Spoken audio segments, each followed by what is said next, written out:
Our green building expert, Sam Rashkin, toured our home with Bruce and Laureen to check up on the progress of the home. Now it's time for Sam to tell me his thoughts on our project. Well, Sam, I know it's been a while since you've been here and you've had a chance to look around the house. I'm excited to get your thoughts. Yes, there's a lot of progress and a lot to talk about. Let's go. Okay.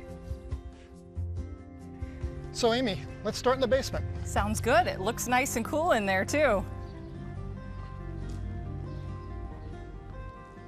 Okay, Sam, here we are in the basement. What are your thoughts?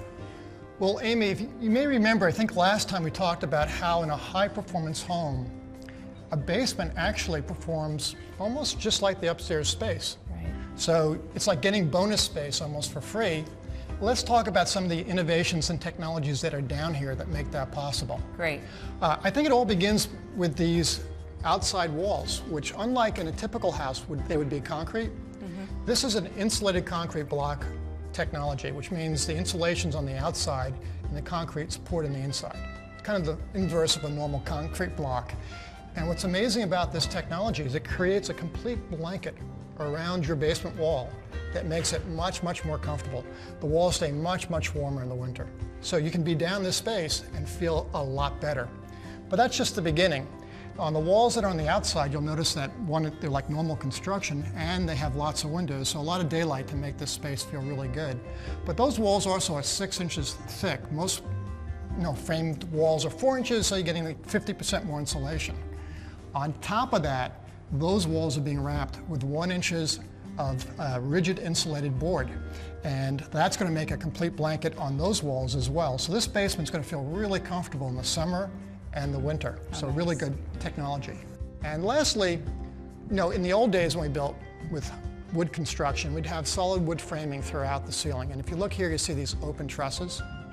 And what's really good about those open trusses is those spaces between the truss members is useful for running wiring, plumbing, and ducts, so we have more useful space below.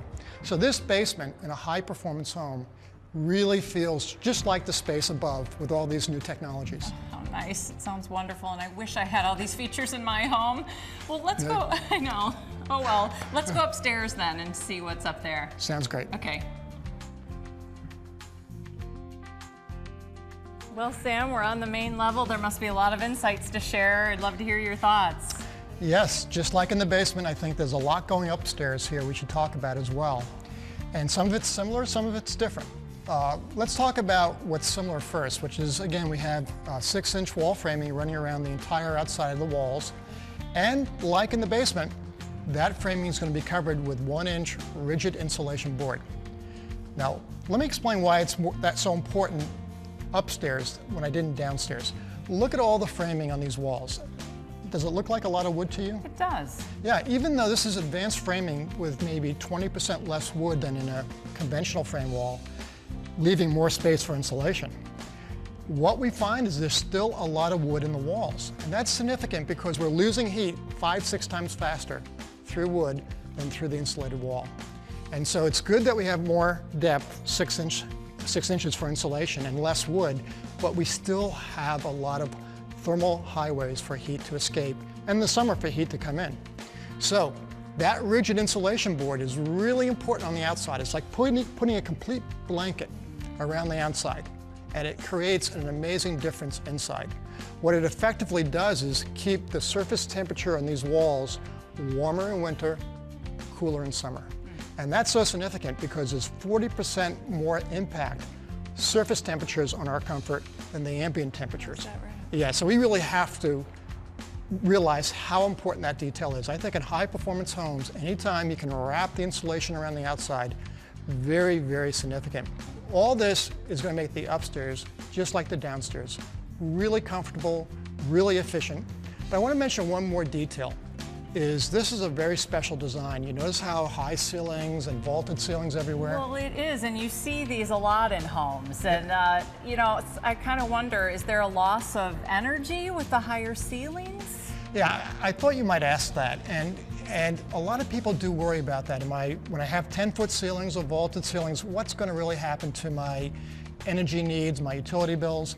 It's important to recognize it does add some to the utility bills, but not that much. When you do the other high performance details we talk about, the rigid insulation, the thicker insulation, the better air sealing details, it makes the house so much more efficient that we can actually have a little more volume, higher ceilings, and not have any significant impact on the utility bill. There is an impact, but not that significant. So we can feel like really good about having the design choices we want and a high performance home.